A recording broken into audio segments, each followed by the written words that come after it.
বিসমিল্লাহির রহমানির রহিম। Kitchen of রাফারুহি রান্নাঘর থেকে আমি রাফারুহি রামু আপনাদের সাথে ইলিশ মাছের একটা রেসিপি শেয়ার করছি।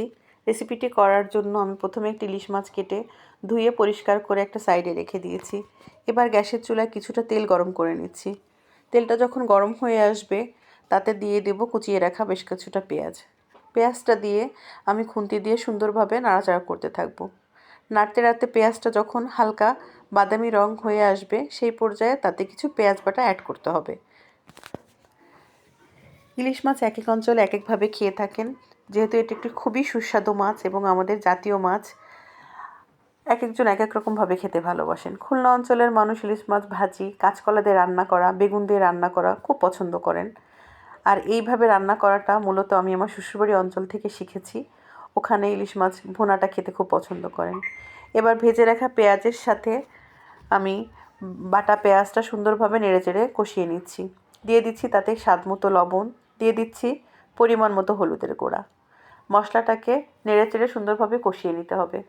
কষাতে কষাতে যখন মশলা থেকে তেল ছেড়ে দিবে তখন দিয়ে দিতে হবে ইলিশ মাছ। এখন আমি তাতে দিয়ে দিব বেশ কিছুটা বেটে রাখা শুকনো মরিচ। শুকনো মরিচটা আমি একটু কমই দিচ্ছি। আমার মনে হয় অনেকে এর থেকে বেশি খেতেও পছন্দ করেন, তারা বেশি দিতে পারেন। যেহেতু আমরা একটু কম মরিচ খেতে ভালোবাসি তাই একটু কম মরিচ দিচ্ছি। নাড়তে নাড়তে মশলা থেকে যখন তেল ছেড়ে দিবে তখন দিয়ে দিতে হবে ইলিশ মাছ। মশলা থেকে তেল ছেড়ে দিয়েছে, এই পর্যায়ে আমি দিয়ে দিচ্ছি ইলিশ মাছগুলো। ইলিশ মাছগুলোকে উল্টে পাল্টে নেড়ে চেড়ে মশলার সাথে মিশিয়ে নিতে হবে। মেশানো হয়ে গেলে নেড়ে চেড়ে ইলিশ মাছগুলোকে আমি কষিয়ে নিচ্ছি। কষাতে কষাতে ইলিশ মাছ থেকে যখন বেশ কিছুটা তেল ছেড়ে দিবে সেই পর্যায়ে আমি তাতে দিয়ে দিব কিছুটা পানি। ইলিশ মাছ রান্না করতে অনেক বেশি পানি দেওয়ার প্রয়োজন নেই। ইলিশ মাছ অল্প পানিতে সুন্দর সেদ্ধ হয়ে যায়। অনেক বেশি সেদ্ধ হলে ইলিশ মাছের অরিজিনাল টেস্টটা আমার মনে হয় হারিয়ে যায়। আমরা একটু গ্রেভি টাইপের রাখবো, তাই কিছুটা পানি দিয়ে এবার মাছটাকে ঢেকে দিচ্ছি। ঢাকনা খুলে দেখলাম ইলিশ মাছটা সুন্দর বলক চলে এসেছে। এই পর্যায়ে মাছগুলোকে এপিট ওপিট করে উল্টে পাল্টে দিচ্ছি, যাতে মাছের ভেতরে সুন্দরভাবে মশলাগুলো প্রবেশ করে এবং মাছটা খুব ভালোভাবে সেদ্ধ হয়। কিছুক্ষণ ধরে আমি নাড়িয়ে চাড়িয়ে নিব, তারপর আবারও ঢাকনাটা দিয়ে দিচ্ছি।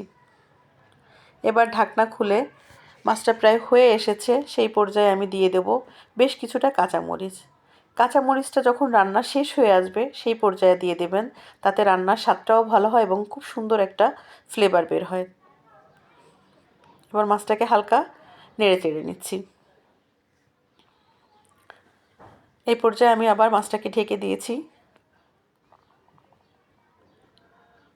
এবার ঢাকনা খুলে এই তো আমার মাছ রান্না শেষ। এটাই আমার মাছের ফাইনাল লুক। আমি এই প্রথম আপনাদের সঙ্গে একটা ভিডিও শেয়ার করছি। আগে আমি কখনো কোথাও ভয়েস দিইনি। ছোটোবেলা থেকেই রান্না করি, কিন্তু এইভাবে কখনো ভয়েস দেওয়া হয়নি। যদি আমার কোনো ভুল ত্রুটি থাকে প্লিজ ক্ষমা করে দিবেন। আর আমার রান্না যদি এতটুকু ভালো লেগে থাকে লাইক, কমেন্টস এবং শেয়ার করে পাশে থাকবেন এবং প্লিজ সাবস্ক্রাইব মাই চ্যানেল। আসসালামু আলাইকুম।